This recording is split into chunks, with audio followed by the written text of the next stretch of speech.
Will you call out President Trump if he falls to Putin? Volodymyr Zelenskyy is no stranger to whirlwind diplomacy. Is he listening to you, Mr. President? But this meeting in Berlin was more important than most. The Ukrainian president and European leaders in a last-ditch call with Donald Trump to lay out red lines ahead of his meeting with Russian counterpart Vladimir Putin in Alaska. I told the US president and all of our European colleagues that Putin is bluffing. He's trying to put pressure along the Ukrainian front before the meeting in Alaska. Russia is trying to show that it can occupy all of Ukraine. Of course, this is their goal. The US president says Russia will face very severe consequences if Moscow doesn't agree to end the war, and there'll be no carving up of territory without Ukraine's involvement.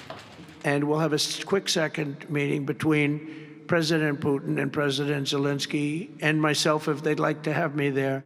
Russia currently controls around 20% of Ukraine and have made a sharp push in eastern Ukraine in recent days. Kremlin officials are reportedly demanding that as part of a ceasefire agreement, Ukraine withdraw from the remaining 30% of the Donetsk region it still controls. In the city of Lviv, Ukrainians aren't exactly optimistic about what the meeting may bring. If the question is either we survive or we have to concede the territory, probably we have to concede to give up some territories. I think it will be only speaking and not doing something important after this. Do you think Ukraine will have to give up territory, some of its land? No, of course no.